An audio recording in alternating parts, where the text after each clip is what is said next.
നമസ്കാരം. ഡൽഹി മദ്യനയ അഴിമതിയിൽ ഒരു തെളിവും കണ്ടെത്താൻ കഴിയാത്തതിൻ്റെ ഫലമായി ഡൽഹിയിലെ കോടതി അരവിന്ദ് കേജ്രിവാളിനെയും അദ്ദേഹത്തിൻ്റെ കൂടെ ഉണ്ടായിരുന്ന 23 പേരെയും വെറുതെ വിട്ടു. ഇത് ആം ആദ്മി പാർട്ടിയെ സംബന്ധിച്ചിടത്തോളം ആശ്വാസകരമാണ് എങ്കിൽ തന്നെ ഒരു ഇന്ത്യൻ പൗരനെ സംബന്ധിച്ചിടത്തോളം ഇത് ഞെട്ടിക്കുന്നതും അമ്പരപ്പിക്കുന്നതുമാണ്. കാരണം കോടതി വെറുതെ വിട്ടു എന്നുള്ളതല്ല പ്രശ്നം. ഒരു തെളിവുമില്ലാതെ ഡൽഹി ഭരിച്ചിരുന്ന മുഖ്യമന്ത്രിയെ 156 ദിവസം ജയിലിലടച്ച ഭരണകൂട ഭീകരതയുടെ ഏറ്റവും ബീഭത്സമായിട്ടുള്ള മുഖമാണ് കാഴ്ചവെച്ചത്. ഇന്ത്യയുടെ പ്രധാനമന്ത്രി നരേന്ദ്രമോദിയും ഇന്ത്യയുടെ ആഭ്യന്തരമന്ത്രി അമിത്ഷായും നിരന്തരമായി ആക്ഷേപമുന്നയിക്കുകയും ആരോപണമുന്നയിക്കുകയും അഴിമതിക്കാരാണ് ഇവർ ആം ആദ്മിയുടെ നേതാക്കൾ എന്ന് പ്രഖ്യാപിച്ച് യഥാർത്ഥത്തിൽ ഒരു അഴിമതിക്കെതിരെ യുദ്ധം ചെയ്ത് അധികാരത്തിലെത്തിയ സർക്കാരിനെ അഴിമതിയുടെ വാൾ വീശിയാണ് BJP പുറത്താക്കിയത്. ഒറ്റ കാരണം കൊണ്ടാണ് ഡൽഹിയിലെ തെരഞ്ഞെടുപ്പിൽ BJPക്ക് തിരിച്ചു വരാനായിട്ട് കഴിഞ്ഞത്.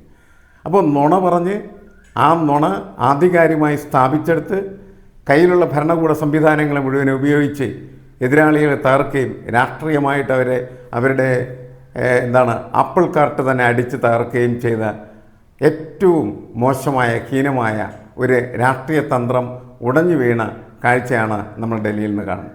ശരിയാണ്, രാഷ്ട്രീയ തന്ത്രം ഉടഞ്ഞു വീണു. കേജ്രിവാളും അദ്ദേഹത്തിൻ്റെ കൂടെ ഉണ്ടായിരുന്ന സിസോദിയുമൊക്കെ പുറത്തു വന്നു.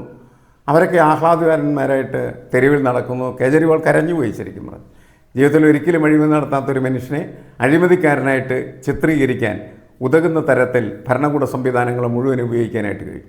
നമ്മൾ പലപ്പോഴും പറയാറുണ്ട്, CBI എന്ന് പറഞ്ഞാൽ അത് കേന്ദ്ര ഗവൺമെൻറ് കയ്യിലെ ഒരു രാഷ്ട്രീയ ഉപകരണമാണ്.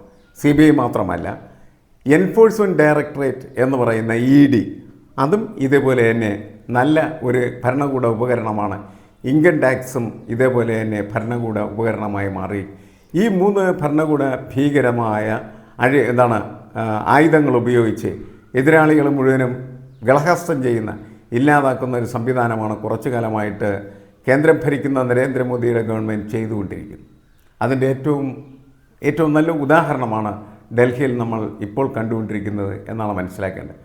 അതിൽ അന്ന് പൊതുവെ കേരളത്തിലും ഇന്ത്യക്കുമൊക്കെ അഴിമതിക്കാരാണിവർ എന്ന് തോന്നുന്ന തരത്തിൽ ഉള്ള വാർത്തകൾ വരുന്നതിൻ്റെ പ്രധാനപ്പെട്ട കാരണം ഡൽഹിയിൽ നിലനിന്നിരുന്ന മദ്യനയം തിരുത്തി അവിടെ സ്വകാര്യ കമ്പനികൾക്ക് പോലും കടന്നു കയറാനായിട്ടുള്ള സൗകര്യങ്ങൾ ഒരുക്കുന്നു എന്നതായിരുന്നു ആരോപണ വിധേയമായിട്ടുള്ള വിഷയം.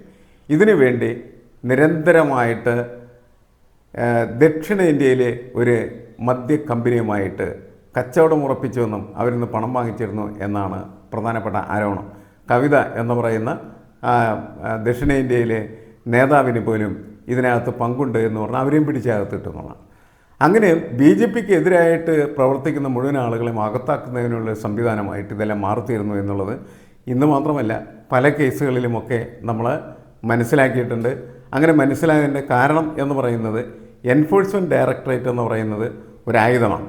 ആ ആയുധം ഉപയോഗിച്ച് എതിരാളികളെ കശാപ്പിച്ച് കഴിയും. നമ്മുടെ ഇവിടെ തന്നെ കേരളത്തിലെ രാഷ്ട്രീയത്തിൽ പോലും കേന്ദ്രം ഇടപെടുന്ന സമയത്ത് BJP ഇടപെടുന്ന സമയത്ത് പല ആളുകളെയും അവർക്ക് അനുകൂലമാക്കി മാറ്റാൻ അവരുടെ കൂടെ നിർത്താനായിട്ട് സഹായിക്കുന്നത് ഈ എൻഫോഴ്സ്മെൻറ്റ് ഡയറക്ടറേറ്റിൻ്റെ പണികളാണെന്ന് നമുക്കറിയാം. ഈ അവസാനം കിറ്റക് സാബു എന്ന് പറയുന്നതായിട്ടുള്ള മുതലാളി NDAയുടെ ഭാഗമായി മാറി അവർക്കൊപ്പം ചേർന്നു. അവരുടെ കൂടെ കേരളത്തിലെ തിരഞ്ഞെടുപ്പിൽ മത്സരിക്കാനായിട്ട് പോകുന്നു. എന്തേ സാബു അങ്ങനെ ചേർന്നു എന്ന് വെച്ചാൽ സാബു നടത്തുന്ന പലതരം വെട്ടിപ്പുകളുണ്ട്. ആ വെട്ടിപ്പുകളെ പിടികൂടി അവനെ ശരിപ്പെടുത്തും എന്ന് ഭീഷണിപ്പെടുത്തിയിട്ടാണ് അവനെ അവർക്കൊപ്പം നിർത്തുന്നത്. നമുക്കറിയാം വെള്ളാപ്പള്ളി നടേശനെതിരെ പോലും ഇത്തരത്തിലുള്ള ആരോപണങ്ങൾ ശക്തമാണ്. അത് വെള്ളാപ്പള്ളി നടേശന് മാത്രമല്ല, സുകുമാരൻ നായരെ വിരട്ടുന്നത് പിണറായിയുടെ സർക്കാരാണ് എന്ന് പറയുമ്പോൾ വെള്ളാപ്പള്ളി നടേശനെ പിണറായിയുടെ സർക്കാരും വിരട്ടുന്നുണ്ട്, കേന്ദ്ര ഗവൺമെൻറ്റും വിരട്ടുന്നുണ്ട്. ഇങ്ങനെ ഓരോ മുതലാളിയും ഓരോ ബിസിനസ്സുകാരനെയും ഓരോ കച്ചവടക്കാരനെയും തങ്ങൾ പറയുന്നതിനനുസരിച്ചിട്ട് തുള്ളിക്കാൻ പറ്റുന്ന തരത്തിലേക്ക് ഭരണകൂടം മാറിക്കഴിഞ്ഞിരിക്കുകയാണ് ചെയ്യുന്നത്. ഇത് ഭരണകൂടത്തിൻ്റെ വലിയ വീഴ്ചയോ അതേപോലെ തന്നെ അതിൻ്റെ ജീർണതയാണ് എന്നോടൊപ്പം തന്നെ ഇന്ത്യയിൽ സ്വതന്ത്രമായൊരു പൗരന് ജീവിക്കാനായിട്ടുള്ള സൗകര്യങ്ങൾ മുഴുവൻ തച്ചുടക്കുന്നൊരു സംവിധാനമാണ്. അവൻ്റെ രാഷ്ട്രീയ സ്വാതന്ത്ര്യവും അതിൻ്റെ സാംസ്കാരിക ജീവിതം പോലും ഇല്ലായ്മ ചെയ്യാനായിട്ട് ഉതകുന്ന പ്രക്രിയയായിട്ട് മാറിത്തീരുന്നുണ്ട്.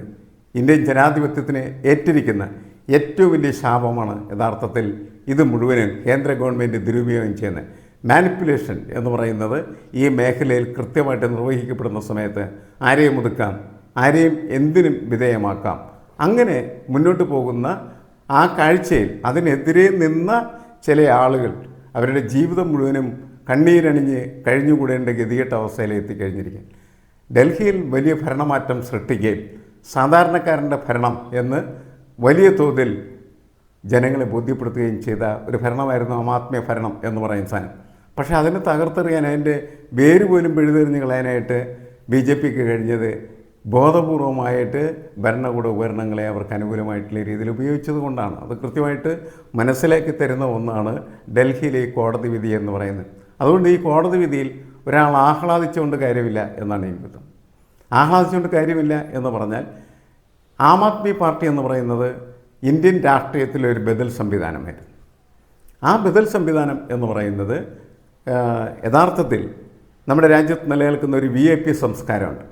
VIP സംസ്കാരത്തിൻ്റെ ഭരണത്തിനെതിരായിട്ടുള്ള ഒരു സംവിധാനമായിട്ടാണ് അത് യഥാർത്ഥത്തിൽ ഡൽഹിയിൽ വരുന്നത് എന്നാണ് നമ്മൾ മനസ്സിലാക്കേണ്ടത്. ഡൽഹിയിലെ സാധാരണക്കാരായിട്ടുള്ള മനുഷ്യർക്ക്, അവിടുത്തെ കോളനികളിൽ താമസിക്കുന്ന ആളുകൾക്ക് വെള്ളവും വെളിച്ചവും സൗജന്യമായി നൽകി അവരുടെ ജീവിതത്തെ ജീവിക്കാൻ പറ്റുന്ന തരത്തിലേക്ക് മാറ്റിയെടുത്തതായിരുന്നു ആ ഭരണകൂടത്തിൻ്റെ ഏറ്റവും വലിയ സംഭാവന എന്ന് പറയുന്നത്. അങ്ങനെ ഒരു ഭരണകൂടം ഇവിടെ വേണ്ട എന്ന് യഥാർത്ഥത്തിൽ RSSും BJPയൊക്കെ തീരുമാനിച്ചതിൻ്റെ അടിസ്ഥാനത്തിൽ ബോധപൂർവമായിട്ട് പണിത് പരിപാടി നടപ്പിലാക്കി അവരെ പുറത്താക്കുന്ന കാഴ്ചയാണ് നമ്മൾ കണ്ടത്. നമ്മളതൊക്കെ നിസ്സഹായമായ രീതിയിൽ അക്കാലത്ത് വിളിച്ചു പറഞ്ഞിരുന്നു എന്നുള്ളത് ശരിയാണ്. പക്ഷേ വിളിച്ചു പറഞ്ഞിട്ട് എന്താണ് കാര്യം? അവരുടെ ഭരണം പോയെന്ന് മാത്രമല്ല, അവർ ജയിലിലായി തീരുകയും ചെയ്തു. 156 ദിവസം കേജ്രിവാൾ ജയിലിൽ കിടന്നതിന് ശേഷം പിന്നീട് കോടതിയുടെ മുമ്പിൽ കേസ് വന്നു. കുറ്റാരോപണത്തിൻ്റെ അല്ലെങ്കിൽ കുറ്റപത്രത്തിൻ്റെ പേജുകൾ പരിശോധിച്ചാൽ 1000-ലധികം വരുന്നതായിട്ടുള്ള പേജുകൾ മുഴുവനും കോടതി പരിശോധിച്ചതിന് ശേഷം കോടതി പറഞ്ഞ ഒരു പ്രധാനപ്പെട്ട കാര്യം എന്താണെന്ന് വെച്ചിട്ടുണ്ടെങ്കിൽ ഇതിനകത്ത് തെളിവിൻ്റെ അണുവിട പോലുമില്ല എന്നാണ് പറഞ്ഞത്. തെളിവിൻ്റെ അണുവിട പോലും ഇല്ലാത്ത ഈ കുറ്റപത്രം വെച്ച് എന്തിനാണ് ഇത്രയും കാലം ഇവരെ ജയിലിനകത്ത് ഇട്ടിരുന്നത് എന്നാണ് CBI ചോദിച്ചത്. അതുകൊണ്ട് ഇവരെല്ലാം വിടുകയാണ് എന്ന് പറഞ്ഞു. ഇനി CBI കോടതിക്ക് ചെയ്യാവുന്ന കാര്യം അപ്പീൽ പോവാം, അപ്പെക്സ് കോർട്ടിലേക്ക് അപ്പീൽ പോവും, കേസുകൾ തുടരും. എന്നത് അവസാനിക്കുമെന്ന് നമുക്ക് പറയാനായിട്ട് കഴിയില്ല. ഹൈക്കോടതിയിൽ പോകും. ഹൈക്കോടതിയുടെ വിധിയുടെ സ്വഭാവം അനുസരിച്ച് അത് സുപ്രീം കോടതിയിലേക്ക് പോകും. പക്ഷേ ഒരു കാര്യം ഇതിൽ നിന്ന് എല്ലാവരും വ്യക്തമായി മനസ്സിലാക്കുന്നുണ്ട്. സർക്കാർ വിചാരിച്ചാൽ ആരെയും ശരിപ്പെടുത്താം, ആരുടെയും കൈകാൽ തല്ലി പിടിക്കാം, ആരെയും ഭരണത്തിൽ നിന്ന് പുറത്താക്കുക എന്ന് മാത്രമല്ല അവനെ ജയിലിലടക്കാം. അവൻ നിരപരാധിയാണോ അപരാധിയാണോ എന്നതൊരു പ്രശ്നമല്ല എന്നുള്ളതാണ്.